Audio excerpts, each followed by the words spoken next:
بسم اللہ الرحمن الرحیم۔ السلام علیکم ورحمۃ اللہ وبرکاتہ۔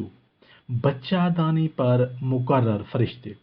رسول اللہ صلی اللہ علیہ وآلہ وسلم نے ارشاد فرمایا، اللہ پاک نے بچہ دانی پر ایک فرشتہ مقرر فرما رکھا ہے۔ وہ ہمیشہ یہ عرض کرتا رہتا ہے، اے میرے رب، ابھی یہ نقطہ لگتا ہے، اے میرے رب، ابھی یہ جمع ہوا خون ہے، اے میرے رب، یہ گوشت کا لوتھڑا ہے۔ اللہ پاک کے سب کچھ جاننے کے باوجود فرشتہ اللہ تعالیٰ کو بچے کی مختلف شکلیں یعنی کیفیات بتاتا رہتا ہے۔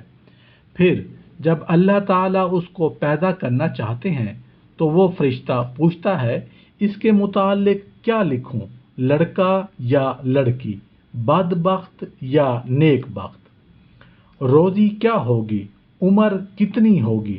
چنانچہ ساری تفصیلات اسی وقت لکھ دی جاتی ہیں جب وہ ماں کے پیٹ میں ہوتا ہے۔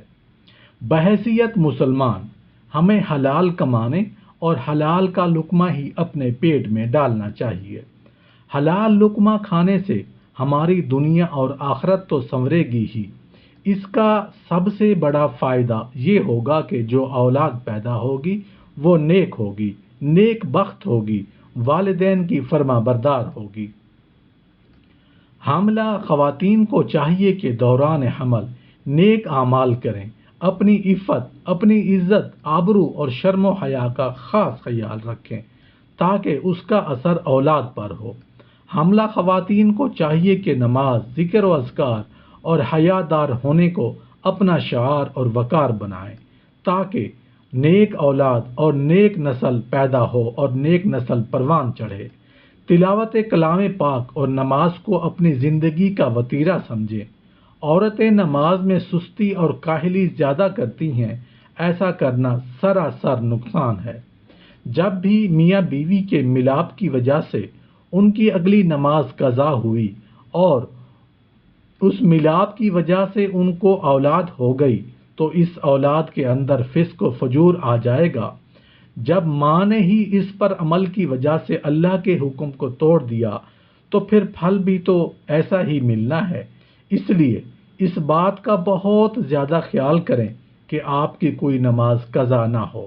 یاد رکھیں، جب باپ علی المرتضیٰ ہوتا ہے تو پھر ماں فاطمہ الزہرا ہوا کرتی ہے، تو پھر بیٹے حسن اور حسین جنت کے سردار بنا کرتے ہیں۔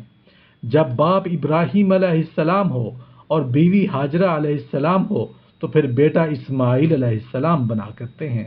اس لیے میاں بیوی کو چاہیے کہ اپنی زندگی کا رخ ٹھیک کریں، نیک بن جائیں، اپنی اولاد کے لیے آج سے دعائیں شروع کر دیں، اور جب ایک دوسرے کے ساتھ ملاپ ہو تو شریعت کے احکام کے مطابق ہو، ان کی وجہ سے نمازیں قضا نہ ہوں، بے شرمی اور بے حیائی کا معاملہ نہ ہو، بلکہ اللہ سے نیک اولاد کی تمنا ہو جو ہماری آنکھوں کی ٹھنڈک کا ذریعہ بنے، اور جب ہم اس دنیا سے کوچ کر جائیں تو ایسی اولاد ہمارے لیے صدقہ جاریہ بنے۔ آمین یا رب العالمین۔